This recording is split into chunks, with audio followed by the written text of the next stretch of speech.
Today, we're going to talk about a topic that sounds like something out of a science fiction movie.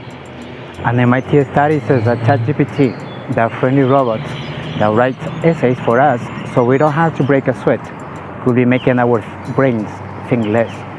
Several media outlets have recently published headlines such as this and this and this.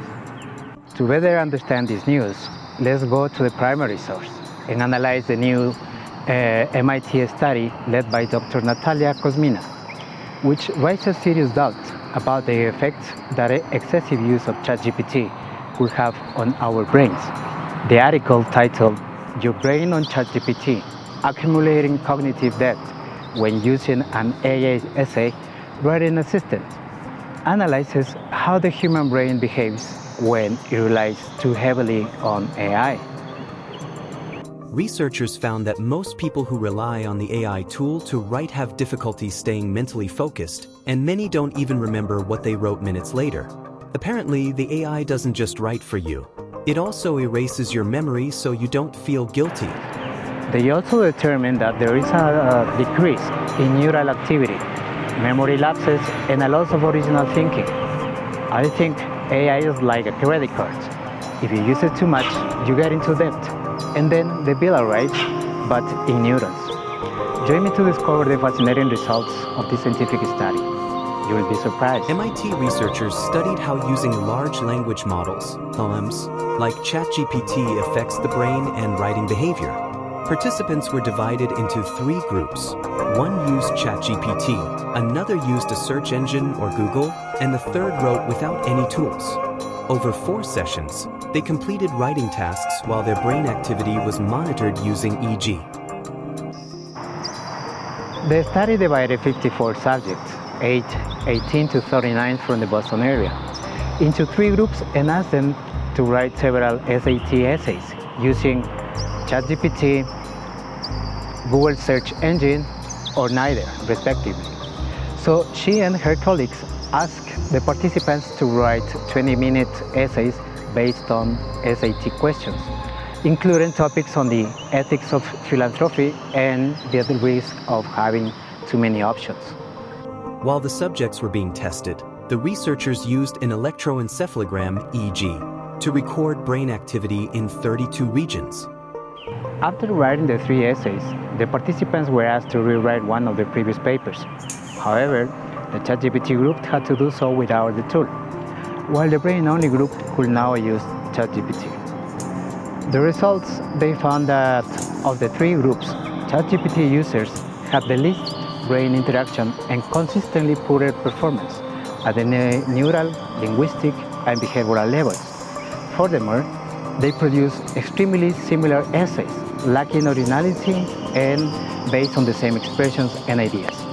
2 English teachers who evaluated the essays described them as heartless. The EEGs revealed poor executive control and poor attentional focus.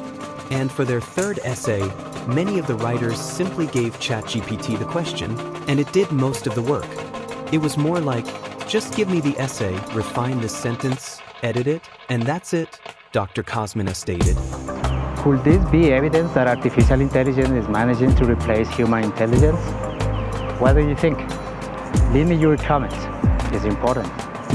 The researchers also asked themselves this question, and over several months, the ChatGPT users became lazier with each trial, often reporting to copying and pasting at the end of the study.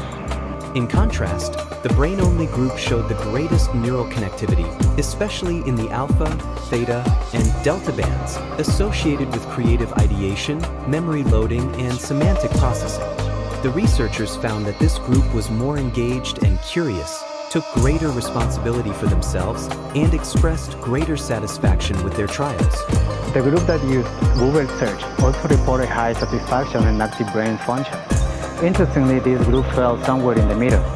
While search engines still offer external help, they require users to think more and ask questions, analyze results, and evaluate sources. ChatGPT, on the other hand, returned a clean result with minimal effort. When the groups swapped roles, the ChatGPT users had to do without while the brain-only group got to try it for the first time. This change revealed the dependence some users had developed on AI.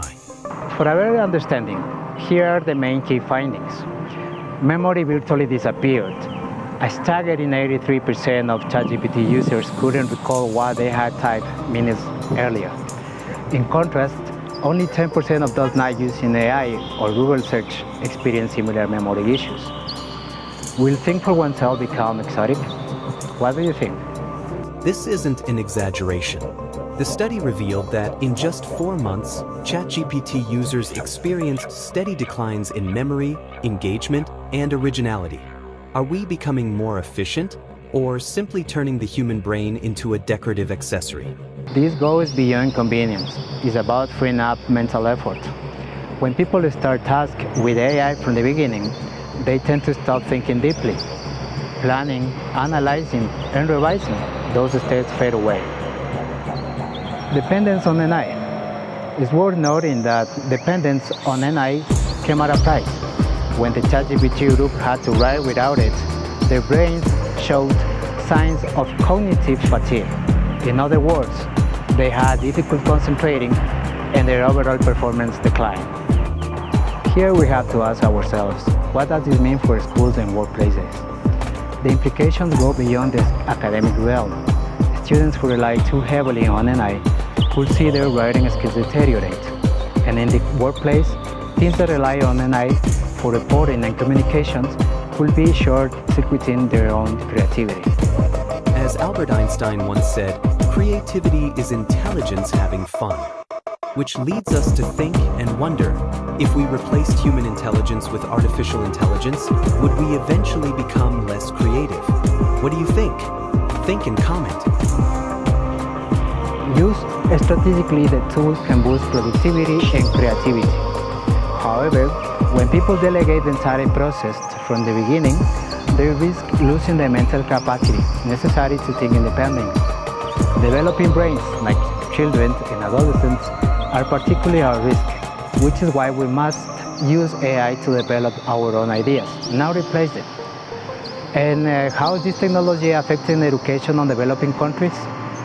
In developing regions like Latin America, where education and the development of critical skills are fundamental for economic and social growth, dependence on AI could have negative effects on the students, especially in the ability to develop critical thinking and problem-solving skills.